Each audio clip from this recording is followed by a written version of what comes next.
ನಮ್ಮ ಅತ್ಯಂತ ಪ್ರಾಚೀನ ಪರಂಪರೆಯಾದ ವೇದಗಳು ಕೇವಲ ಧಾರ್ಮಿಕ ಗ್ರಂಥಗಳಲ್ಲ, ಅವು ಅನಂತ ಜ್ಞಾನದ ಸಾಗರಗಳಾಗಿವೆ ಎಂಬುದನ್ನು ನಿಮಗೆ ತಿಳಿದಿದೆಯೇ? ಈ ವೇದಗಳಲ್ಲಿ ಬ್ರಹ್ಮಾಂಡದ ಮೂಲದ ರಹಸ್ಯಗಳು, ಅರ್ಥಪೂರ್ಣ ಜೀವನ ನಡೆಸುವ ತತ್ವಗಳು ಹಾಗೂ ಬ್ರಹ್ಮಾಂಡದ ನಿಯಮಗಳ ಆಳವಾದ ತಿಳುವಳಿಕೆ ಅಡಗಿದೆ. ಈ ವಿಡಿಯೋದಲ್ಲಿ ನೀವು ಹಿಂದೆಂದೂ ಕೇಳಿರದ ವೇದಗಳ ಅಂಶಗಳನ್ನು ನಾವು ನಿಮಗೆ ಪರಿಚಯಿಸುತ್ತೇವೆ. ವೇದಗಳು ಹೇಗೆ ಅಸ್ತಿತ್ವಕ್ಕೆ ಬಂದವು ಮತ್ತು ಅವುಗಳನ್ನು ಶಬ್ದ ಬ್ರಹ್ಮ ಎಂದು ಏಕೆ ಕರೆಯಲಾಗುತ್ತದೆ ಎಂಬುದನ್ನು ನಾವು ಅನ್ವೇಷಿಸುತ್ತೇವೆ.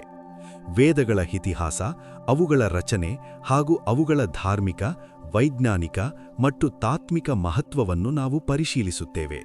ಇದಲ್ಲದೆ ವೈದಿಕ ಜ್ಞಾನವು ಇಂದಿಗೂ ನಮ್ಮ ಜೀವನವನ್ನು ಹೇಗೆ ಮಾರ್ಗದರ್ಶಿಸುತ್ತಿದೆ ಎಂಬುದನ್ನು ತಿಳಿದುಕೊಳ್ಳುತ್ತೇವೆ. ಆದ್ದರಿಂದ ನಮ್ಮೊಂದಿಗಿರಿ, ಏಕೆಂದರೆ ಈ ಪ್ರಸ್ತುತಿ ವೇದಗಳ ರಹಸ್ಯಗಳನ್ನು ಅನಾವರಣಗೊಳಿಸುವುದಲ್ಲದೆ ನಿಮ್ಮೊಳಗೆ ಆಳವಾಗಿ ಅಡಗಿರುವ ಆಧ್ಯಾತ್ಮಿಕ ಜ್ಞಾನವನ್ನು ಜಾಗೃತಗೊಳಿಸುತ್ತದೆ. ವೇದಗಳು ಸನಾತನ ಧರ್ಮದ ಅಡಿಪಾಯದ ಸ್ತಂಭಗಳಾಗಿವೆ. ಅವುಗಳನ್ನು ಅಪೌರುಷೇಯ ಎಂದು ವಿವರಿಸಲಾಗಿದೆ, ಅಂದರೆ ಅವು ಮಾನವ ನಿರ್ಮಿತವಲ್ಲ, ಬದಲಾಗಿ ದೈವೀಕ ಪ್ರಜ್ಞೆಯಿಂದ ಪ್ರಕಟವಾಗಿವೆ.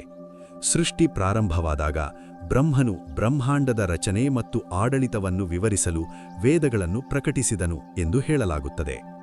ಬ್ರಹ್ಮನು ಆಳವಾದ ಧ್ಯಾನಕ್ಕೆ ಪ್ರವೇಶಿಸಿದಾಗ ಅವನ ಮನಸ್ಸಿನಲ್ಲಿ 4 ದಿಕ್ಕುಗಳಿಂದ ದೈವೀಕ ಶಬ್ದಗಳು ಪ್ರತಿಧ್ವನಿಸಿದವು ಎಂದು ಪುರಾಣಗಳಲ್ಲಿ ವರ್ಣಿಸಲಾಗಿದೆ. ಈ ಶಬ್ದಗಳಿಂದಲೇ 4 ವೇದಗಳು ಹೊರಹೊಮ್ಮಿದವು: ಋಗ್ವೇದ, ಯಜುರ್ವೇದ, ಸಾಮವೇದ ಮತ್ತು ಅಥರ್ವವೇದ.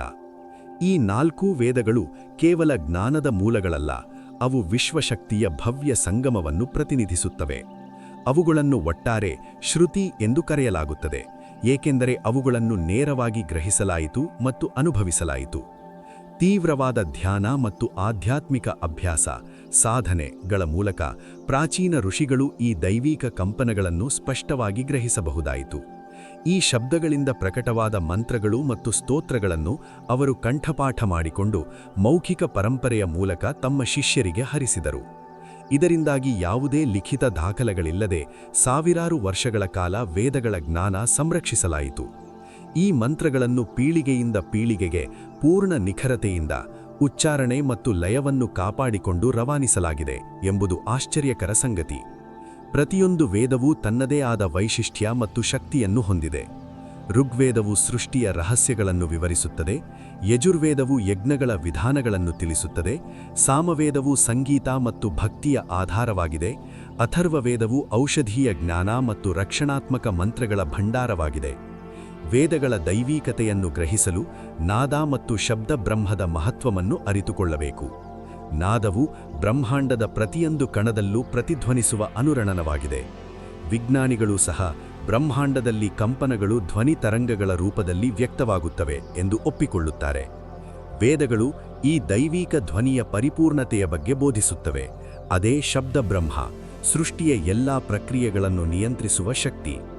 ವೇದಗಳ ಇತಿಹಾಸದ ಬಗ್ಗೆ ಮಾತನಾಡುವಾಗ ನಾವು ಕೇವಲ ಕಾಲಮಾನವನ್ನಷ್ಟೇ ಗಮನಿಸುವುದಿಲ್ಲ, ಬದಲಾಗಿ ವೈದಿಕ ಯುಗ ಎಂಬ ಸುವರ್ಣ ಯುಗವನ್ನು ಪರಿಗಣಿಸುತ್ತೇವೆ.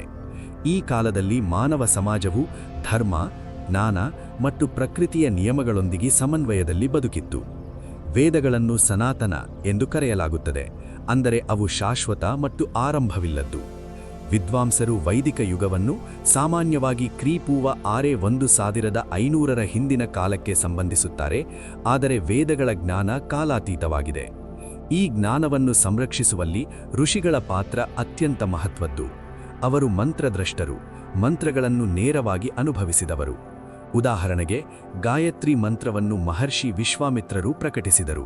ಸಾಮವೇದದ ಸ್ತೋತ್ರಗಳಿಗೆ ಋಷಿ ವಾಮದೇವರು ಕಾರಣರಾದರು. ಅಥರ್ವವೇದದ ರಹಸ್ಯಗಳನ್ನು ಋಷಿ ಅಥರ್ವ ಅನಾವರಣಗೊಳಿಸಿದರು. ವೈದಿಕ ಯುಗದಲ್ಲಿ ಯಜ್ಞಗಳಿಗೆ ವಿಶೇಷ ಮಹತ್ವವಿತ್ತು. ಯಜ್ಞಗಳು ಕೇವಲ ಆಚರಣೆಗಳಲ್ಲ, ಅವು ವಿಶ್ವಶಕ್ತಿಗಳನ್ನು ಸಮತೋಲನ ಮಾಡುವ ಸಾಧನಗಳಾಗಿದ್ದವು. ಅಗ್ನಿ ಯಜ್ಞದ ಕೇಂದ್ರವಾಗಿದ್ದು ದೇವತೆಗಳಿಗೆ ಪ್ರಾರ್ಥನೆಗಳನ್ನು ತಲುಪಿಸುವ ಮಾಧ್ಯಮವಾಗಿತ್ತು. ವೇದಗಳು ಸಮಾಜವನ್ನು 4 ವರ್ಣಗಳಾಗಿ ವಿಭಾಗಿಸಿವೆ: ಬ್ರಾಹ್ಮಣ, ಕ್ಷತ್ರಿಯ, ವೈಶ್ಯ ಮತ್ತು ಶೂದ್ರ. ಈ ವಿಭಾಗವು ಸಮಾಜದ ಸಮಗ್ರ ಅಭಿವೃದ್ಧಿಗಾಗಿ ರೂಪುಗೊಂಡಿತ್ತು. ಮಾನವ ಜೀವನವು 4 ಪುರುಷಾರ್ಥಗಳ ಮೇಲೆ ಆಧಾರಿತವಾಗಿದೆ: ಧರ್ಮ, ಅರ್ಥ, ಕಾಮ ಮತ್ತು ಮೋಕ್ಷ. ಪ್ರಕೃತಿಯನ್ನು ಗೌರವಿಸುವುದು ವೈದಿಕ ಜೀವನದ ಮೂಲಭೂತ ತತ್ವವಾಗಿತ್ತು. ಸೂರ್ಯನು ಸವಿತ, ಗಾಳಿ ಪ್ರಾಣ, ಭೂಮಿ ತಾಯಿ ಎಂದು ಪೂಜಿಸಲ್ಪಟ್ಟಿತು. ಒಟ್ಟಾರೆ ವೇದಗಳು ಸೃಷ್ಟಿ, ಧರ್ಮ ಮತ್ತು ಜೀವನದ ಆಳವಾದ ರಹಸ್ಯಗಳನ್ನು ಅನಾವರಣಗೊಳಿಸುವ ವಿಶಾಲ ಜ್ಞಾನ ಸಂಪತ್ತಾಗಿದೆ. ವೇದಗಳು ಅಸ್ತಿತ್ವದ ಅಂತಿಮ ಉದ್ದೇಶವನ್ನು ಅರ್ಥಮಾಡಿಕೊಳ್ಳುವ ಮಾರ್ಗವನ್ನು ಬೆಳಗಿಸುತ್ತವೆ. ಅವುಗಳನ್ನು 4 ಮುಖ್ಯ ಭಾಗಗಳಾಗಿ ವಿಂಗಡಿಸಲಾಗಿದೆ: ಋಗ್ವೇದ, ಯಜುರ್ವೇದ, ಸಾಮವೇದ ಮತ್ತು ಅಥರ್ವವೇದ. ಈ 4 ವೇದಗಳ ರಚನೆ ವಿಶ್ವಜ್ಞಾನದ ವಿಭಿನ್ನ ಅಂಶಗಳನ್ನು ಪ್ರಸ್ತುತಪಡಿಸುವ ರೀತಿಯಲ್ಲಿ ವಿನ್ಯಾಸಗೊಳಿಸಲಾಗಿದೆ. ಈ 4 ವೇದಗಳು ಮತ್ತು ಅವುಗಳ ರಚನೆಯನ್ನು ವಿವರವಾಗಿ ಅನ್ವೇಷಿಸೋಣ. ಋಗ್ವೇದವು ವೇದಗಳಲ್ಲಿ ಅತ್ಯಂತ ಪ್ರಾಚೀನವಾದ ಮತ್ತು ಮೂಲಭೂತವಾದದ್ದು. ಇದು 10 ಮಂಡಲಗಳು ಅಥವಾ ಪುಸ್ತಕಗಳು ಮತ್ತು ಸರಿಸುಮಾರು 1028 ಸೂಕ್ತಗಳು ಅಥವಾ ಸ್ತೋತ್ರಗಳನ್ನು ಒಳಗೊಂಡಿದೆ. ಈ ವೇದವು ದೇವತೆಗಳಿಗೆ, ಸೃಷ್ಟಿಯ ಮೂಲಕ್ಕೆ ಮತ್ತು ವಿಶ್ವ ರಹಸ್ಯಗಳಿಗೆ ಸ್ತುತಿಯಾಗಿ ಕಾರ್ಯನಿರ್ವಹಿಸುತ್ತದೆ. ಋಗ್ವೇದದ ಮಂತ್ರಗಳು ಮುಖ್ಯವಾಗಿ ಅಗ್ನಿ, ಇಂದ್ರ, ವರುಣ ಮತ್ತು ಸೋಮನಂತಹ ದೇವತೆಗಳನ್ನು ಸ್ತುತಿಸುತ್ತವೆ. ಈ ಮಂತ್ರಗಳು ಪ್ರಕೃತಿ ಮತ್ತು ಅದರ ಅಂಶಗಳ ಬಗ್ಗೆ ಕೃತಜ್ಞತೆಯನ್ನು ವ್ಯಕ್ತಪಡಿಸುತ್ತವೆ. ಋಗ್ವೇದದ ಜ್ಞಾನವು ಜೀವನದಲ್ಲಿ ಕೃತಜ್ಞತೆ ಮತ್ತು ಬುದ್ಧಿವಂತಿಕೆಯ ಮಹತ್ವವನ್ನು ಕಲಿಸುತ್ತದೆ. ಯಜುರ್ವೇದವು ಯಜ್ಞಗಳು ಮತ್ತು ವಿಧಿವಿಧಾನಗಳ ವೇದವಾಗಿದೆ. ಇದು 40 ಅಧ್ಯಾಯಗಳನ್ನು ಒಳಗೊಂಡಿದ್ದು, ಕೃಷ್ಣ ಯಜುರ್ವೇದ ಮತ್ತು ಶುಕ್ಲ ಯಜುರ್ವೇದ ಎಂಬ 2 ಮುಖ್ಯ ಶಾಖೆಗಳಾಗಿ ವಿಂಗಡಿಸಲಾಗಿದೆ. ಈ ವೇದವು ಯಜ್ಞಗಳ ನಿಯಮಗಳು, ಮಂತ್ರಗಳ ಸರಿಯಾದ ಉಚ್ಚಾರಣೆ ಮತ್ತು ಆಚರಣೆಗಳ ವಿಧಾನಗಳನ್ನು ವಿವರಿಸುತ್ತದೆ. ಯಜುರ್ವೇದದ ಉದ್ದೇಶ ಕ್ರಿಯೆ ಮೂಲಕ ದೇವತೆಗಳನ್ನು ಪೂಜಿಸುವುದು ಮತ್ತು ಜೀವನದಲ್ಲಿ ಸಮತೋಲನವನ್ನು ಕಾಪಾಡುವುದು. ಇದು ನೀತಿವಂತ ಕ್ರಿಯೆಯೇ ಧರ್ಮದ ಆಧಾರವೆಂದು ಬೋಧಿಸುತ್ತದೆ. ಸಾಮವೇದವು ಭಕ್ತಿ ಮತ್ತು ಸಂಗೀತದ ಮೂಲವೆಂದು ಪರಿಗಣಿಸಲಾಗುತ್ತದೆ.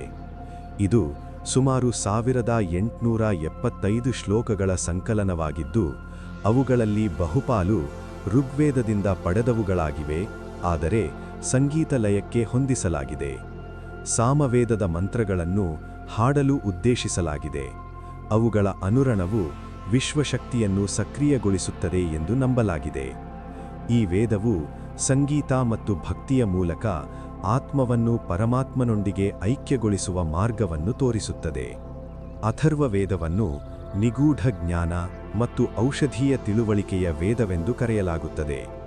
ಇದು ಸುಮಾರು 760 ಸ್ತೋತ್ರಗಳನ್ನು ಒಳಗೊಂಡಿದ್ದು, ಚಿಕಿತ್ಸೆ, ಮಂತ್ರಗಳು ಅಂದರೆ ತಂತ್ರಮಂತ್ರ ಮತ್ತು ನೈಸರ್ಗಿಕ ಶಕ್ತಿಗಳ ಬಳಕೆ ಕುರಿತು ಜ್ಞಾನವನ್ನು ನೀಡುತ್ತದೆ. ಮಾನವನ ದೈಹಿಕ ಮತ್ತು ಮಾನಸಿಕ ಆರೋಗ್ಯವನ್ನು ಕಾಪಾಡಲು ಅಗತ್ಯವಾದ ವಿಧಾನಗಳನ್ನು ಇದು ವಿವರಿಸುತ್ತದೆ. ಜೀವನದ ಸಮಸ್ಯೆಗಳ ಪರಿಹಾರ ಪ್ರಕೃತಿಯಲ್ಲಿಯೇ ಅಡಗಿದೆ ಎಂಬುದನ್ನು ಇದು ಬೋಧಿಸುತ್ತದೆ. ವೇದಗಳ ರಚನೆ 4 ವೇದಗಳಿಗೆ ಮಾತ್ರ ಸೀಮಿತವಲ್ಲ.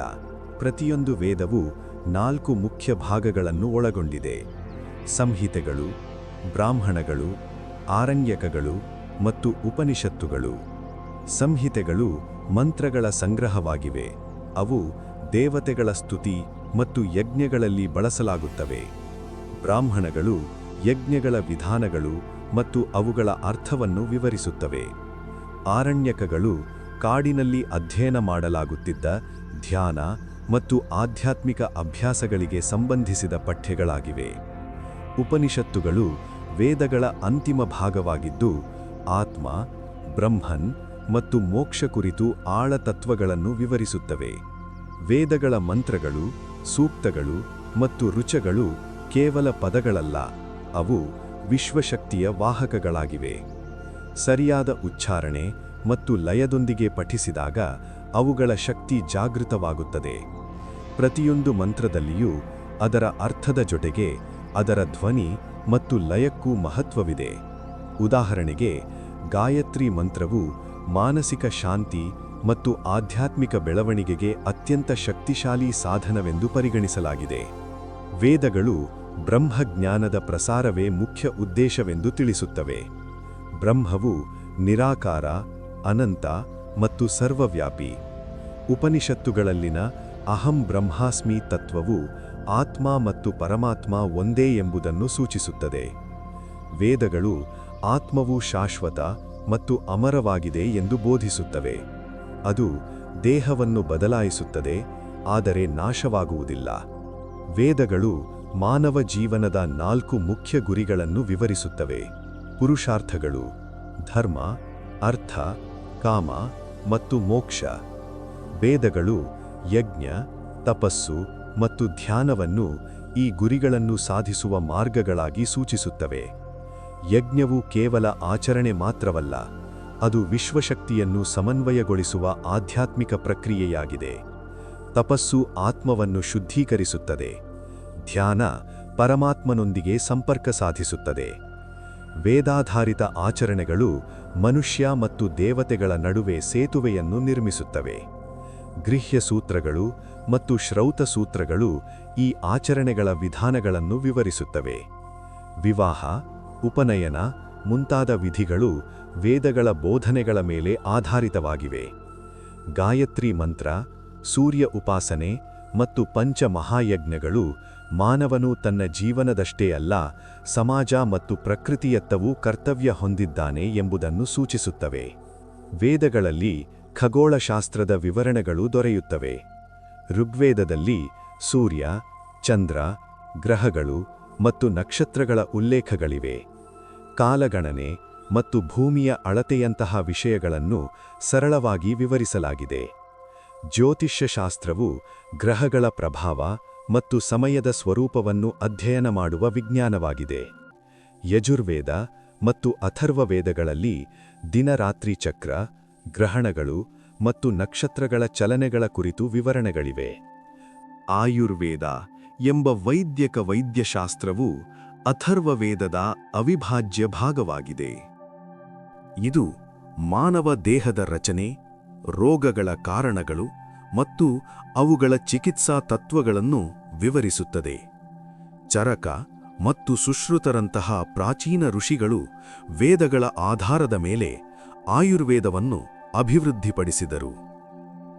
ದೇಹದೊಳಗಿನ ಪಂಚಮಹಾಭೂತಗಳು ಅಂದರೆ ಭೂಮಿ, ನೀರು, ಅಗ್ನಿ, ವಾಯು ಮತ್ತು ಆಕಾಶ ಸಮತೋಲನದಲ್ಲಿರುವುದು ಆರೋಗ್ಯಕರ ಜೀವನದ ಅಡಿಪಾಯವೆಂದು ಪರಿಗಣಿಸಲಾಗುತ್ತದೆ. ಈ ತತ್ವವು ಇಂದಿಗೂ ಪ್ರಸ್ತುತವಾಗಿದೆ. ವೇದಗಳಲ್ಲಿ ಪ್ರಕೃತಿಯೊಂದಿಗೆ ಸಹಬಾಳ್ವೆಯನ್ನು ಜೀವನದ ಮೂಲತತ್ವವೆಂದು ಪರಿಗಣಿಸಲಾಗಿದೆ. ಋಗ್ವೇದದಲ್ಲಿ ಹೇಳಲಾಗಿದೆ, ಭೂಮಿ ತಾಯಿ ನನ್ನ ತಾಯಿ, ನಾನು ಅವಳ ಮಗ. ಈ ಭಾವನೆ ಪ್ರಕೃತಿಯನ್ನು ರಕ್ಷಿಸಲು ಮತ್ತು ಪೂಜಿಸಲು ನಮಗೆ ಪ್ರೇರೇಪಿಸುತ್ತದೆ. ಯಜ್ಞಗಳು ಮತ್ತು ಹವನಗಳು ಪರಿಸರ ಶುದ್ಧೀಕರಣಕ್ಕೆ ವೈಜ್ಞಾನಿಕ ಮಹತ್ವ ಹೊಂದಿವೆ. ಪವಿತ್ರ ಅಗ್ನಿಗೆ ಅರ್ಪಿಸುವ ನೈವೇದ್ಯಗಳು ವಾತಾವರಣವನ್ನು ಶುದ್ಧೀಕರಿಸುವುದಕ್ಕೂ ಹಾಗೂ ಶಕ್ತಿಯ ಸಮತೋಲನವನ್ನು ಕಾಪಾಡಿಕೊಳ್ಳುವುದಕ್ಕೂ ಸಹಾಯ ಮಾಡುತ್ತವೆ. ಮರಗಳು ಮತ್ತು ನದಿಗಳನ್ನು ದೈವಿಕ ಅಸ್ತಿತ್ವಗಳಾಗಿ ಪೂಜಿಸುವ ಸಂಪ್ರದಾಯವು ವೇದಗಳಲ್ಲಿ ಹುಟ್ಟಿಕೊಂಡಿದೆ. ಇದು ಕೇವಲ ಧಾರ್ಮಿಕ ಆಚರಣೆಯಲ್ಲ, ಪ್ರಕೃತಿ ಸಂರಕ್ಷಣೆಗೆ ಸಂಬಂಧಿಸಿದ ವೈಜ್ಞಾನಿಕ ಮತ್ತು ನೈತಿಕ ವಿಧಾನವೂ ಆಗಿದೆ. ಅಥರ್ವವೇದದಲ್ಲಿ ಔಷಧೀಯ ಸಸ್ಯಗಳು ಮತ್ತು ಅವುಗಳ ಚಿಕಿತ್ಸಾ ಉಪಯೋಗಗಳ ಬಗ್ಗೆ ವಿವರವಾದ ಮಾಹಿತಿ ದೊರೆಯುತ್ತದೆ. ಇದರಿಂದ ವೈದಿಕ ಸಮಾಜವು ಪ್ರಕೃತಿಯ ಬಗ್ಗೆ ಆಳವಾದ ತಿಳುವಳಿಕೆ ಮತ್ತು ಗೌರವ ಹೊಂದಿತ್ತು ಎಂಬುದು ಸ್ಪಷ್ಟವಾಗುತ್ತದೆ. ವೇದಾಂತ ಮತ್ತು ಉಪನಿಷತ್ತುಗಳು ವೇದಗಳ ತಾತ್ವಿಕ ಸಾರವನ್ನು ನೀಡುತ್ತವೆ. ವೇದಾಂತ ಎಂದರೆ ವೇದಗಳ ಅಂತ್ಯ ಅಥವಾ ಅವುಗಳ ಪರಮ ಜ್ಞಾನ. ಉಪನಿಷತ್ತುಗಳು ಆತ್ಮ, ಬ್ರಹ್ಮ ಮತ್ತು ಜೀವನದ ಸ್ವರೂಪಕ್ಕೆ ಸಂಬಂಧಿಸಿದ ಆಳವಾದ ಪ್ರಶ್ನೆಗಳಿಗೆ ಉತ್ತರಗಳನ್ನು ನೀಡುತ್ತವೆ. ತತ್ವಮಸಿ, ಅಹಂ ಬ್ರಹ್ಮಾಸ್ಮಿ ಮತ್ತು ಸರ್ವಂ ಖಲ್ವಿದಂ ಬ್ರಹ್ಮ ಎಂಬ ಮಹಾವಾಕ್ಯಗಳು ವೈಯಕ್ತಿಕ ಆತ್ಮ ಮತ್ತು ಬ್ರಹ್ಮನ ನಡುವೆ ವ್ಯತ್ಯಾಸವಿಲ್ಲ ಎಂದು ಸಾರುತ್ತವೆ. ಉಪನಿಷತ್ತುಗಳು ಆತ್ಮ ಮತ್ತು ಬ್ರಹ್ಮನ ಶಾಶ್ವತತೆಯನ್ನು, ಕರ್ಮ, ಪುನರ್ಜನ್ಮ ಮತ್ತು ಮೋಕ್ಷದ ತತ್ವಗಳನ್ನು ವಿವರಿಸುತ್ತವೆ. ಅವುಗಳಲ್ಲಿ ವ್ಯಕ್ತವಾಗಿರುವ ತತ್ವಗಳು ಆಧುನಿಕ ಚಿಂತಕರಿಗೂ ಸ್ಫೂರ್ತಿಯಾಗಿವೆ. ಶ್ರೀಮದ್ ಭಗವದ್ಗೀತೆ ಉಪನಿಷತ್ತುಗಳ ತತ್ವಗಳನ್ನು ಸಾರುವ ಗ್ರಂಥವಾಗಿದ್ದು, ಇಂದಿನ ಕಾಲದಲ್ಲಿಯೂ ಜೀವನದ ಸವಾಲುಗಳಿಗೆ ಮಾರ್ಗದರ್ಶನ ನೀಡುತ್ತದೆ. ವೇದಗಳನ್ನು ಸಂರಕ್ಷಿಸುವ ಸಂಪ್ರದಾಯವು ಅಪಾರ ಮಹತ್ವವಾಗಿದೆ. ಈ ಜ್ಞಾನವನ್ನು ಬರಹರೂಪದಲ್ಲಿ ಮಾತ್ರವಲ್ಲದೆ ಪೀಳಿಗೆಯಿಂದ ಪೀಳಿಗೆಗೆ ಮೌಖಿಕವಾಗಿ ಹರಡಲಾಗಿದೆ. ಈ ವಿಧಾನವನ್ನು ಗುರು-ಶಿಷ್ಯ ಪರಂಪರೆ ಎಂದು ಕರೆಯಲಾಗುತ್ತದೆ. ಗುರು ತನ್ನ ಶಿಷ್ಯನಿಗೆ ಮಂತ್ರಗಳು, ಶ್ಲೋಕಗಳು ಮತ್ತು ತತ್ವಜ್ಞಾನವನ್ನು ಬೋಧಿಸುತ್ತಾನೆ. ಈ ಸಂಪ್ರದಾಯವು ವೇದಗಳ ಶುದ್ಧತೆಯನ್ನು ಕಾಪಾಡಲು ನೆರವಾಗಿದೆ. ಮಂತ್ರಗಳ ಉಚ್ಚಾರಣೆ ಸಂಪೂರ್ಣ ಶುದ್ಧವಾಗಿರಲು ವಿಶೇಷ ತರಬೇತಿ ನೀಡಲಾಗುತ್ತಿತ್ತು. ಯಾವುದೇ ತಪ್ಪು ಉಂಟಾಗದಂತೆ ಕಠಿಣ ನಿಯಮಗಳನ್ನು ಅನುಸರಿಸಲಾಗುತ್ತಿತ್ತು. ಈ ರೀತಿಯಾಗಿ ವೇದಗಳು ಇಂದಿಗೂ ಜೀವಂತವಾಗಿವೆ. ವೇದಗಳಿಗೆ ಅಪಾರ ಗೌರವ ನೀಡಲಾಗುತ್ತದೆ. ಅವು ಕೇವಲ ಧಾರ್ಮಿಕ ಗ್ರಂಥಗಳಲ್ಲ, ಬದಲಾಗಿ ಜೀವನದ ಮೂಲ ತತ್ವಗಳನ್ನು ಅನಾವರಿಸುವ ಶಾಶ್ವತ ಜ್ಞಾನ ಸಂಪತ್ತಾಗಿದೆ. ವ್ಯಾಸ, ಪತಂಜಲಿ, ಗೌತಮ ಮುಂತಾದ ಮಹರ್ಷಿಗಳು ವೇದಗಳ ಜ್ಞಾನವನ್ನು ಅನುಭವಿಸಿ ತಮ್ಮ ಜೀವನದಲ್ಲಿ ಅಳವಡಿಸಿಕೊಂಡರು. ಅವರ ಪ್ರಕಾರ ವೇದಗಳು ಮನುಷ್ಯನನ್ನು ಕೇವಲ ಲೌಕಿಕ ಜೀವನಕ್ಕೆ ಸೀಮಿತಗೊಳಿಸುವುದಿಲ್ಲ, ಆತ್ಮ ಮತ್ತು ಬ್ರಹ್ಮನ ಸತ್ಯವನ್ನು ಅರಿಯಲು ಸಹಾಯ ಮಾಡುತ್ತವೆ. ವೇದಗಳಿಗೆ ಸಂಬಂಧಿಸಿದ ಕಥೆಗಳು ಆಧ್ಯಾತ್ಮಿಕ ಜ್ಞಾನವನ್ನು ಸುಲಭವಾಗಿ ಅರ್ಥಮಾಡಿಕೊಳ್ಳಲು ನೆರವಾಗುತ್ತವೆ. ವಿಶ್ವಾಮಿತ್ರ ಋಷಿಯ ಕಥೆ ವಿಶೇಷವಾಗಿ ಪ್ರಸಿದ್ಧವಾಗಿದೆ. ತೀವ್ರ ತಪಸ್ಸು ಮತ್ತು ಶಿಸ್ತಿನಿಂದ ಅವರು ಬ್ರಹ್ಮರ್ಷಿ ಸ್ಥಾನವನ್ನು ಪಡೆದರು. ಈ ಕಥೆ ಸಂಕಲ್ಪ ಮತ್ತು ಪರಿಶ್ರಮದಿಂದ ಯಾವುದೇ ಅಡೆತಡೆಯನ್ನು ಜಯಿಸಬಹುದು ಎಂಬುದನ್ನು ಕಲಿಸುತ್ತದೆ. ಯಜ್ಞಗಳಿಗೆ ಸಂಬಂಧಿಸಿದ ಘಟನೆಗಳು ಸ್ಫೂರ್ತಿದಾಯಕವಾಗಿವೆ. ಉದಾಹರಣೆಗೆ, ರಾಜ ಸೋಮೇಶ್ವರನು ತನ್ನ ರಾಜ್ಯದ ಸಮೃದ್ಧಿಗಾಗಿ ಯಜ್ಞವನ್ನು ಆಯೋಜಿಸಿದನು. ಮಂತ್ರಗಳನ್ನು ನಿಖರವಾಗಿ ಪಠಿಸಿ ವಿಧಿಗಳನ್ನು ಕಟ್ಟುನಿಟ್ಟಾಗಿ ಪಾಲಿಸಿದ ಪರಿಣಾಮ ರಾಜ್ಯದಲ್ಲಿ ಶಾಂತಿ ಮತ್ತು ಸಮೃದ್ಧಿ ಹೆಚ್ಚಾಯಿತು. ಉಪನಿಷತ್ತುಗಳಲ್ಲಿ ಯಾಜ್ಞವಲ್ಕ್ಯ ಮತ್ತು ಗಾರ್ಗಿ ನಡುವಿನ ಸಂಭಾಷಣೆ ಬಹಳ ಪ್ರಸಿದ್ಧವಾಗಿದೆ. ಅವರು ಬ್ರಹ್ಮಜ್ಞಾನದ ಆಳವಾದ ಅರ್ಥವನ್ನು ವಿವರಿಸಿದರು. ಬ್ರಹ್ಮಜ್ಞಾನ ಸುಲಭವಲ್ಲ, ಆದರೆ ಸಾಧನೆ ಮತ್ತು ಧ್ಯಾನದ ಮೂಲಕವೇ ಅದು ಪಡೆಯಬಹುದು ಎಂದು ತಿಳಿಸಿದರು.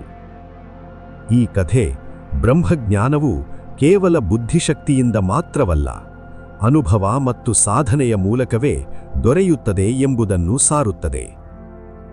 ಆದ್ದರಿಂದ ಸ್ನೇಹಿತರೆ, ಇಂದು ನಾವು ವೇದಗಳ ಮಹತ್ವ ಮತ್ತು ಅವುಗಳ ಜ್ಞಾನವನ್ನು ತಿಳಿದುಕೊಂಡೆವು. ಈ ಜ್ಞಾನವು ನಮ್ಮ ಜೀವನಕ್ಕೆ ಸರಿಯಾದ ದಿಕ್ಕನ್ನು ನೀಡುವುದರ ಜೊತೆಗೆ ಶಾಂತಿ ಮತ್ತು ಆನಂದವನ್ನು ತುಂಬುತ್ತದೆ. ಈ ವಿಡಿಯೋ ನಿಮಗೆ ಇಷ್ಟವಾದರೆ ದಯವಿಟ್ಟು ಲೈಕ್ ಮಾಡಿ ಮತ್ತು ನಿಮ್ಮ ಸ್ನೇಹಿತರು ಹಾಗೂ ಕುಟುಂಬದವರೊಂದಿಗೆ ಹಂಚಿಕೊಳ್ಳಿ. ಇಂತಹ ಇನ್ನಷ್ಟು ಆಧ್ಯಾತ್ಮಿಕ ಮತ್ತು ರಹಸ್ಯಮಯ ಜ್ಞಾನವನ್ನು ತಿಳಿದುಕೊಳ್ಳಲು ನಮ್ಮ ರಹಸ್ಯ ಲೋಕ ಚಾನೆಲ್ಗೆ ಚಂದಾದಾರಾಗಿ ಮತ್ತು ಬೆಲ್ ಐಕಾನ್ ಅನ್ನು ಒತ್ತುವುದನ್ನು ಮರೆಯಬೇಡಿ.